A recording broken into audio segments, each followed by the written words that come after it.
All right, welcome back to the shop today, everybody. We will be working on the 2019 L5P Chevrolet Duramax.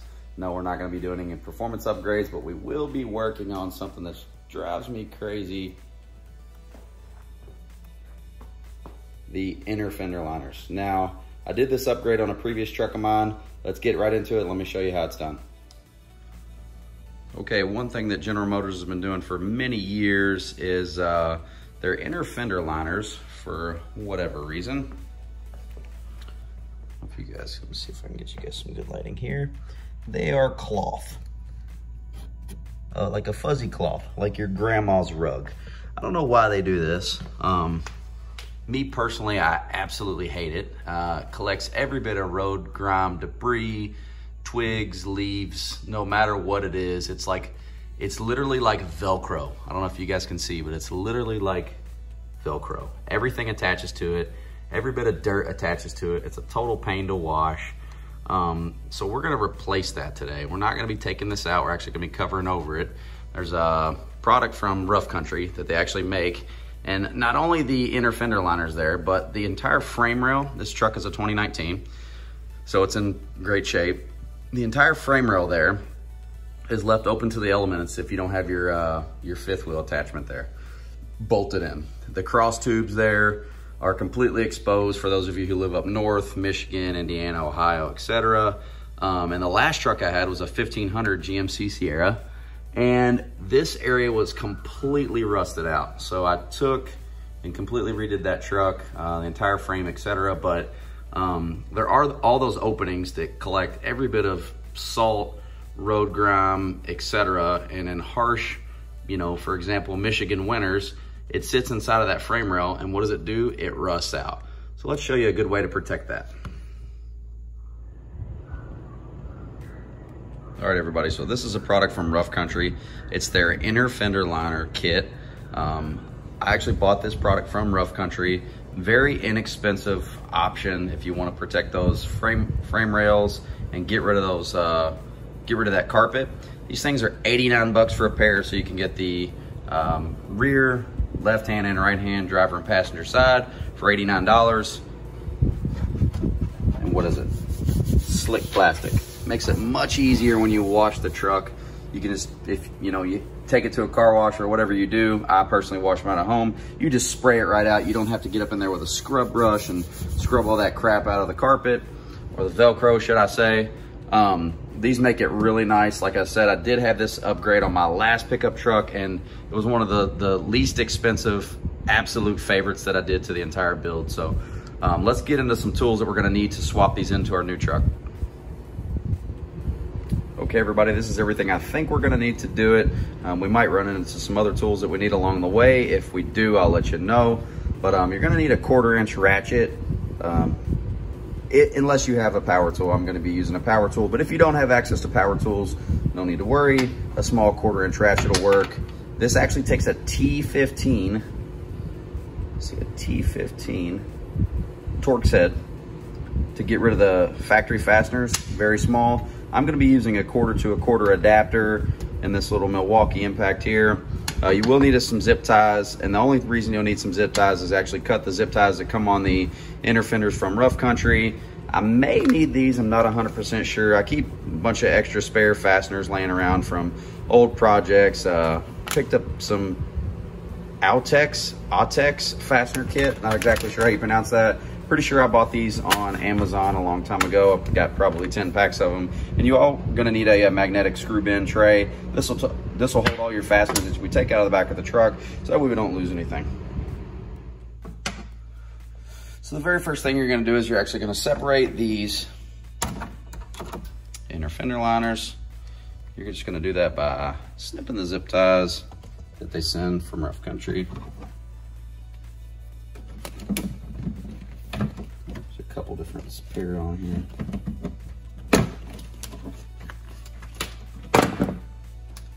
All right, now we're ready to go. For anybody interested in doing this upgrade, here is the part number from Rough Country.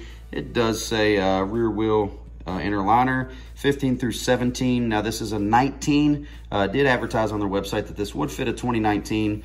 We all know the L5Ps are the same from 17 to 19, so if it fits a 17, it shouldn't be an issue. It does say it will not fit a dually, or if you have a fifth wheel, as you guys already saw, I don't have that fifth wheel plate on there. It says that it's 8 pounds. It's definitely not 8 pounds. But one other important thing, it is made in the USA, so can never be upset about that. Can never be upset about made in the good old USA. Okay, so this was hidden on the inside of the inner fender. On the other one was covered and I couldn't see this. So these are the little push pin fasteners like I talked about that we were gonna use. Looks like exactly what I was anticipating is what's gonna happen. So we'll take this bag out, we'll look at the instructions from Rough Country and we'll see exactly what it says to do. Okay, everybody, look at the instructions from Rough Country. On the part it said to 17. Over here it does say to 18. Doesn't matter, it's gonna fit the 19. Does say you have to take the screws out to remove the mud flaps, and then talks about some pre-drilled holes and some plugs, etc. Honestly, not super impressed with the instructions, but let's go ahead and take this apart and we'll show you how to put the new one on.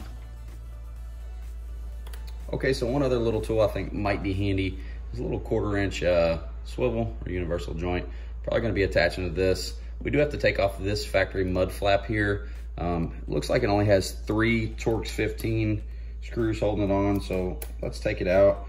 Probably gonna use that swivel for the one in the middle. It does look a little tricky to get to, so see if we can pull it right out of there.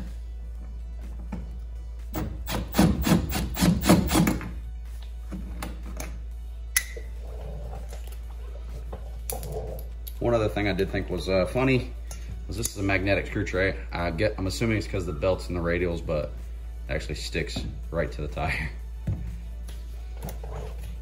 It's really not that funny, I guess.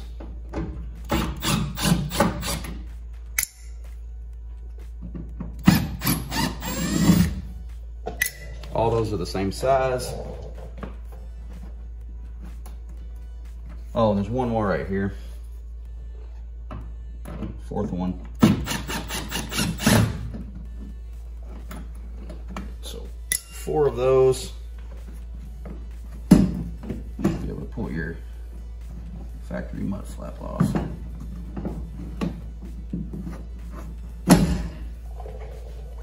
Mud flap removed. Now it does say in the instructions that you need to remove your tires. I am working on a lifted truck, so I'm not gonna remove my tires. I'm gonna clean this area up before I replace anything back. But for now, step 1. We are going to do the exact same thing for the rear mud flap here. Also T15 Torx. The swivel makes it nice here.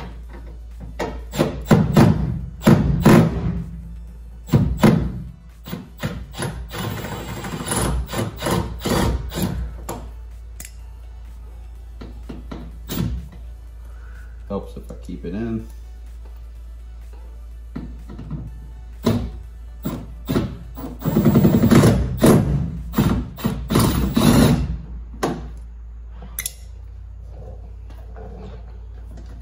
Just 2 with this one.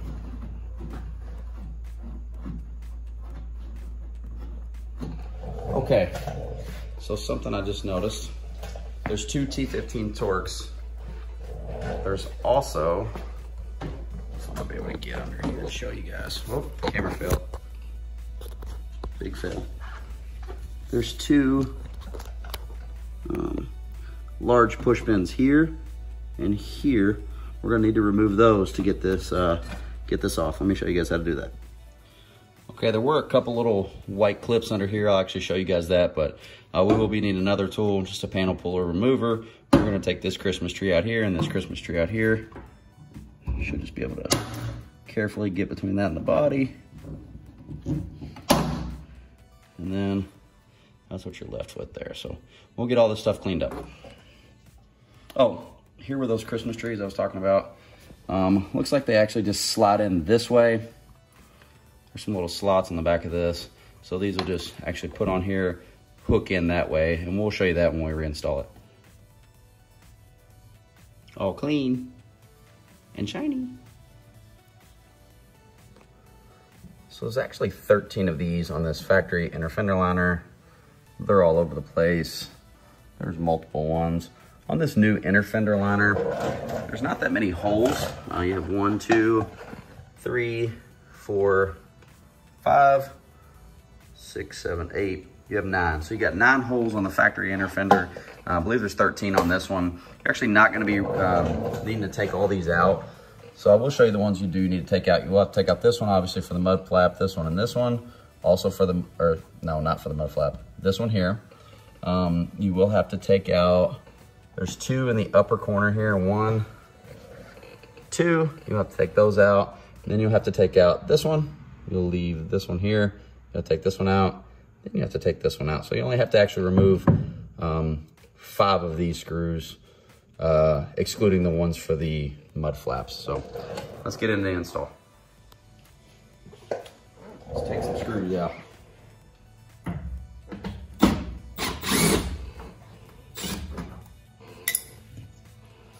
One. Looks like I need to take any more out over here. Take this one out. 2. Let's see if we can move you over here a little bit.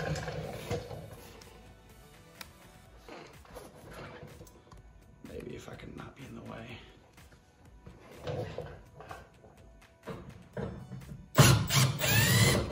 3,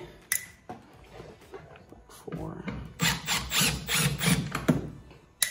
and 5.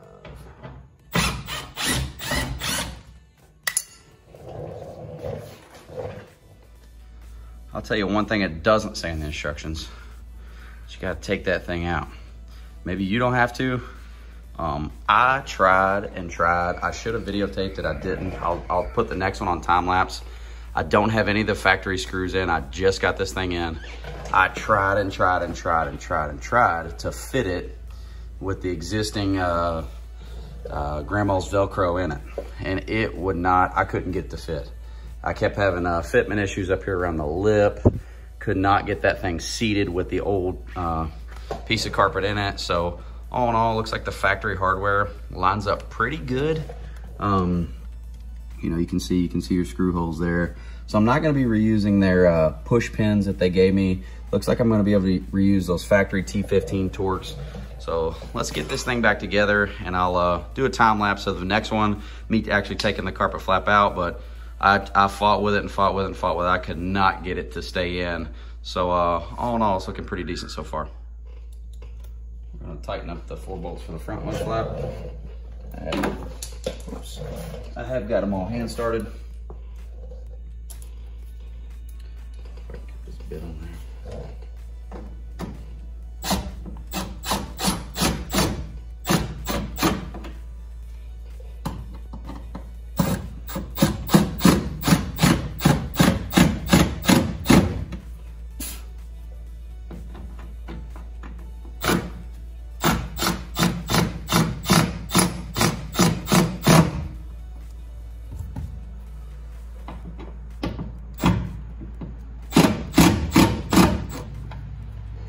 One, 2, 3, 4.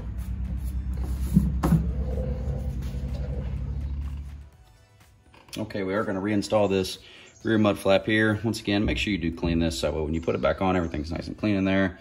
When we took it apart, I mentioned these white tabs. I actually did break one of these. So I took a push pin that Rough Country supplies in the kit. I just took a pair of snips and I modified it. I just chopped it down like that, made it my own. Actually broke this part as well, taking it off. So I'm just gonna slide that in there. So essentially just made a replacement there. So I also am gonna use the 2 push pins supplied from Rough Country down here instead of the factory screws, and we'll put this back together.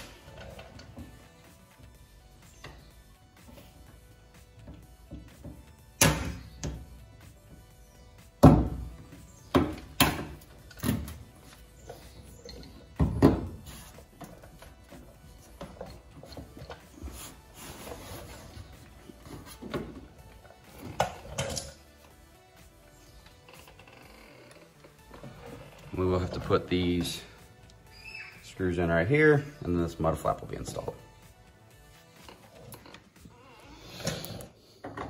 2 bolts hand started.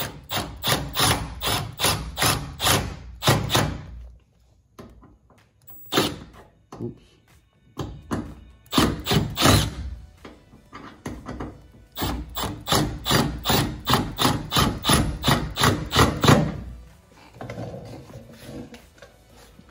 All right, so that is it for inner fender number 1. Now this is the driver's side.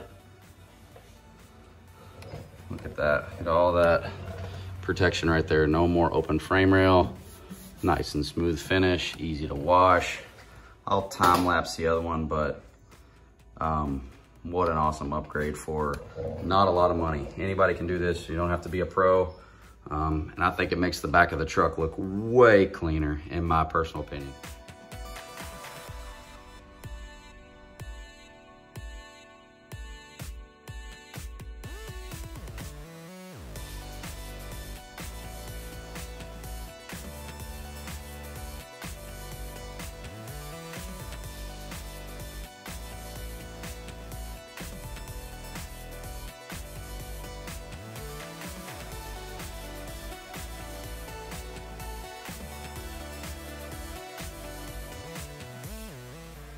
All right, guys, so the gimbal died on the tripod, so shot up towards the sky. What you didn't see was just me go ahead and getting this thing snapped in. Now, I don't have any hardware in there.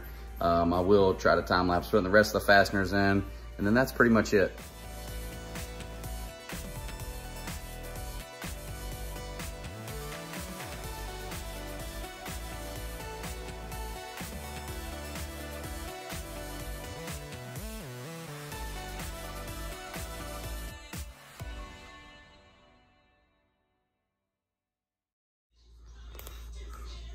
All right, guys, that's it. Took about, I don't know, about 15 minutes or so after I did the other side, so. All in all, pretty pleased with the way it looks. Excuse, I got the light on my head there. Got both mud flaps back on. Rear and front. Went on pretty simple. All T15 Torx. Everything went pretty good. How do you think it went, Lucas? Awesome. Awesome? What do you like about it? That it's not dirty inside. That's not dirty, huh? You think it makes Daddy's truck look cooler? Yes. We cleaned it and we cleaned it and it looks good, huh? yes. Let me see your tooth. That's pretty awesome. I hope you saw that video pulling that tooth out. That's a different video, huh?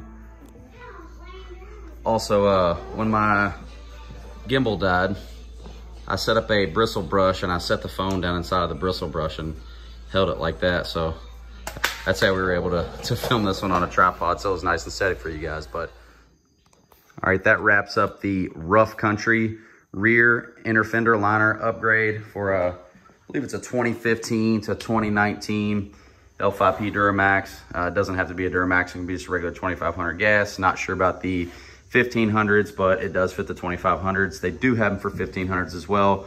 All in all, install was pretty simple, straightforward, other than I could not get it in without removing the factory inner fender liner. This is what you end up with when you're done. Once again, don't trash these, even though they're trash.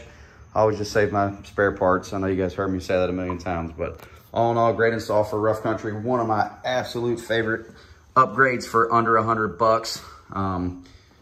Yeah, America.